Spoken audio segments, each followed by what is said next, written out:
Praise the Lord. भाई और बहनों, आप सब कैसे हो? मैं विश्वास करती हूँ कि आप सब घर में बैठकर कोरोना बीमारी से आज़ाद होने के लिए आप सब प्रार्थना कर रहे हो। मैं विश्वास करती हूँ। आज हम सीखेंगे अपना बोझ परमेश्वर पर डालो। एक बार एक बूढ़ी औरत सर पे बोझ उठाकर चल रही थी। फोर व्हीलर गाड़ी चलाने वाला एक व्यक्ति बूढ़ी औरत को देखा, उस पर दया किया और उसको अपने गाड़ी में बिठाकर गाड़ी चला रहा था। अचानक उसका नजर बूढ़ी औरत का सर पे बोझ उठाकर गाड़ी में बैठी थी, तो अचानक उसका नजर वो बोझ पर गया। वो औरत से पूछने लगा, आपका बोझ हल्का करने के लिए मैं आपको गाड़ी में बिठाया है, फिर भी अपना बोझ सर पे उठाकर आप बैठे हो। ऐसे ही परमेश्वर आप सबसे पूछ रहा है, मैं तुम्हारे साथ हूँ, तुम्हारा बोझ उठाने के लिए मैं तैयार हूँ, फिर भी अपना बोझ उठाकर घूम रहे हो। हम वचन देखते हैं भजन संहिता 55 में 22। अपना बोझ यहोवा पर डाल दे, वह तुझे संभालेगा। हमारा हर एक बोझ परमेश्वर का ऊपर, परमेश्वर का हाथ में देना बहुत जरूरी है। बोझ, हर एक बोझ, चिंता हो, परेशानी हो, दुख हो, दर्द हो, तकलीफ हो, पैसे के प्रॉब्लम हो, सारे बोझ परमेश्वर को दो, ताकि परमेश्वर का वचन कहता है, मैं तुम्हारा बोझ मैं लूंगा, तुम्हें आजाद करूंगा। परमेश्वर बता रहे। हम और एक वचन देखते हैं यशाया 41 में 13। क्योंकि मैं तेरा परमेश्वर यहोवा तेरी दाहिनी हाथ पकड़कर कहूंगा, मत डर, मैं तेरी सहायता करूंगा। परमेश्वर का वचन कहता है, मैं तुम्हें हर मुसीबत में, प्रॉब्लम में आपका राइट हैंड पकड़कर मैं आपको संभालूंगा। तो क्यों तुम अपना बोझ उठाते हो, चिंता क्यों करते हो? सारे बोझ हम परमेश्वर को देना बहुत जरूरी है। परमेश्वर जब पूरी तरह से हमको मार्गदर्शन करने के लिए तैयार है और पूरी तरह से हमारा बोझ उठाने के लिए तैयार है, हमारा मदद करने के लिए तैयार है, फिर क्यों चिंता करते हो? फिर क्यों अपना बोझ उठाते हो? पूरी तरह से परमेश्वर अपना बोझ उठाने में परमेश्वर काबिल है। मैथ्यू 6 में 25 से 33 तक पढ़ेंगे। इसीलिए मैं तुमसे कहता हूँ कि अपने प्राण के लिए चिंता न करना कि तुम क्या खाओगे और क्या पियोगे, और न अपने शरीर के लिए कि क्या पहनोगे। क्या प्राण भोजन से और शरीर वस्त्र से बढ़कर नहीं? आकाश के पक्षियों को देखो, वे न तो बोते हैं, न काटते हैं, और न खेतों में बटोरते हैं, फिर भी तुम्हारा स्वर्गीय पिता उनको खिलाता है। क्या तुम उनसे अधिक मूल्य नहीं रखते? तुम में से कौन है जो चिंता करके अपनी आयु एक घड़ी भी बढ़ा सकता है? और वस्त्र के लिए क्यों चिंता करते हो? जंगली सोसनों पर ध्यान करो कि वे कैसे बढ़ते हैं। वे ना तो परिश्रम करते ना खाते हैं।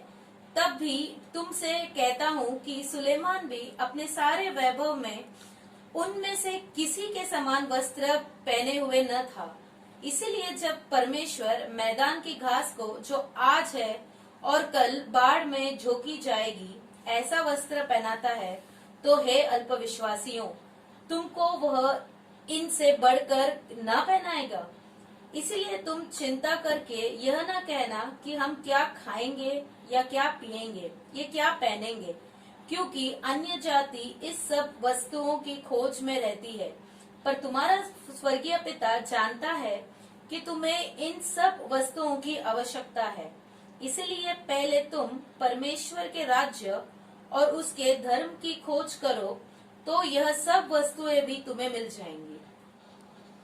दुनिया में परमेश्वर ने जितनी सृष्टि की है उन सब जातियों से केवल मनुष्य जाति को ही परमेश्वर अपने स्वरूप में बनाया है। परमेश्वर मनुष्य को उद्धार के लिए अपने एक लौता पुत्र यीशु मसीह को क्रूस पर बलिदान किया। तो वो परमेश्वर फूल, पेड़, पौधे, पक्षी और जानवर का इतना ध्यान रखता है। क्या अपने स्वरूप में परमेश्वर ने हमको बनाया है, उनको चिंता और बोझ उठाने को देगा? नहीं, बिल्कुल भी नहीं। क्या तुम्हारा बोझ है जिसकी तुम इतनी चिंता करते हो? क्या बीमारी तुम्हारा बोझ है? तो उसे परमेश्वर के हाथों में दो, क्योंकि परमेश्वर का वचन कहता है, पहला पत्रस 2:24, प्रभु यीशु के कोड़े खाने से तुम चंगे हो गए हो। क्या तुम्हारा बोझ कर्जा और बेरोजगारी है? तो परमेश्वर का वचन कहता है, व्यवस्था विवरण 8:18, तुम्हें संपत्ति इकट्ठा करने के लिए परमेश्वर सामर्थ प्रदान करेगा। और क्यों बोझ की चिंता करते हो? क्या तुम्हारे पास रहने के लिए घर नहीं है और ये तुम्हारा बोझ है? तो देखो, परमेश्वर का वचन कहता है, पहला इतिहास 17:10, वो तुम्हारे लिए घर बना रहा है। क्या शादी के लिए तुम्हें सही साथी नहीं मिल रहा है? परमेश्वर का वचन कहता है, उत्पत्ति 2:18, वो तुम्हें एक उपयुक्त सहायक देगा जिसे उसने तुम्हारे लिए बनाया है।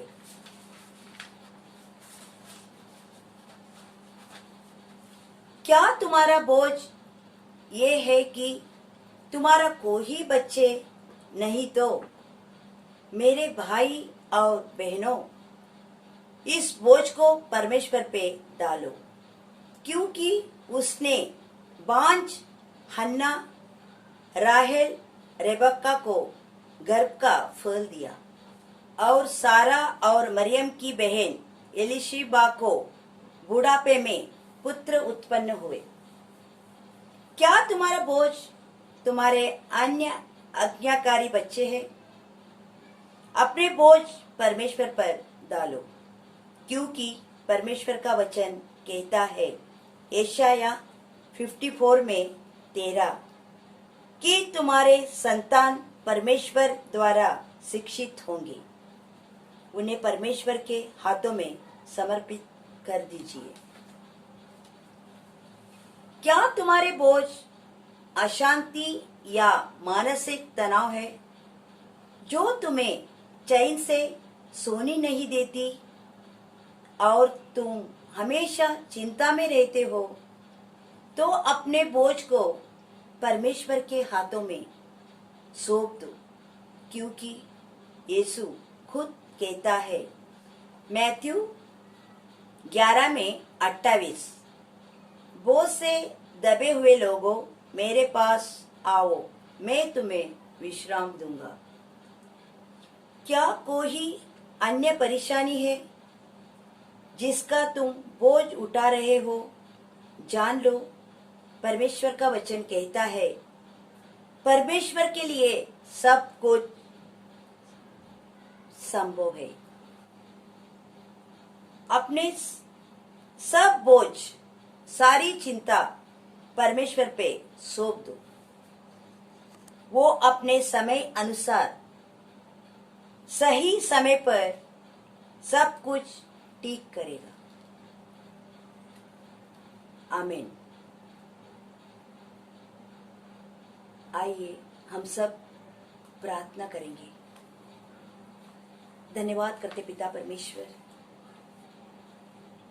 आज का दिन पिता परमेश्वर, अपना बोझ परमेश्वर पर डालो। हाँ परमेश्वर पिता, हम अभी तक पिता परमेश्वर जाने में अनजाने में हम चिंता किए हैं पिता परमेश्वर, या अपना हर एक बोझ हम उठा के बैठे थे पिता परमेश्वर।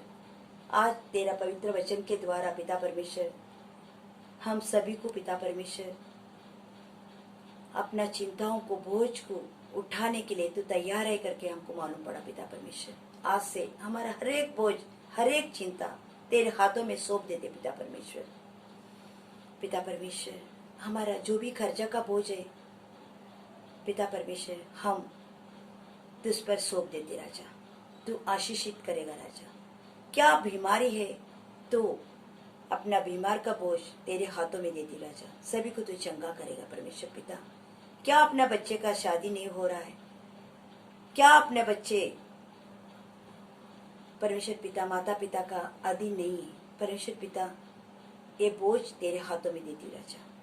तो अपना बच्चे को सही समय पर सही एक लाइफ पार्टनर को तू देगा पिता परमेश्वर, और हमारे बच्चे सही मार्ग में चलाने के लिए तू दरवाजा खोलेगा राजा।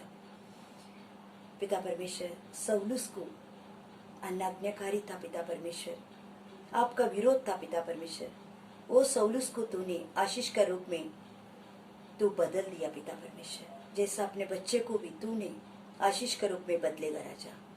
हम अभी से सारे चिंता बोझ तेरे ऊपर देते राजा, तेरे ऊपर डालते पिता परमेश्वर। और पिता परमेश्वर 2-3 महीने से कोरोना बीमारी का चिंता लेकर बैठे हैं परमेश्वर पिता, ये कोरोना बीमारी का बोझ भी तेरे ऊपर डाल दे राजा। जरूर एक दिन कोरोना बीमारी से हम सभी को तो आज़ाद करेगा राजा। वो दिन बहुत नज़दीक है। हम सब इकट्ठा होकर परमेश्वर पिता तुझे महिमा देंगे, तुझे जय जयकार करेंगे। यीशु के नाम से मांगती हूँ, सुनिए और कबूल कीजिए। आमीन।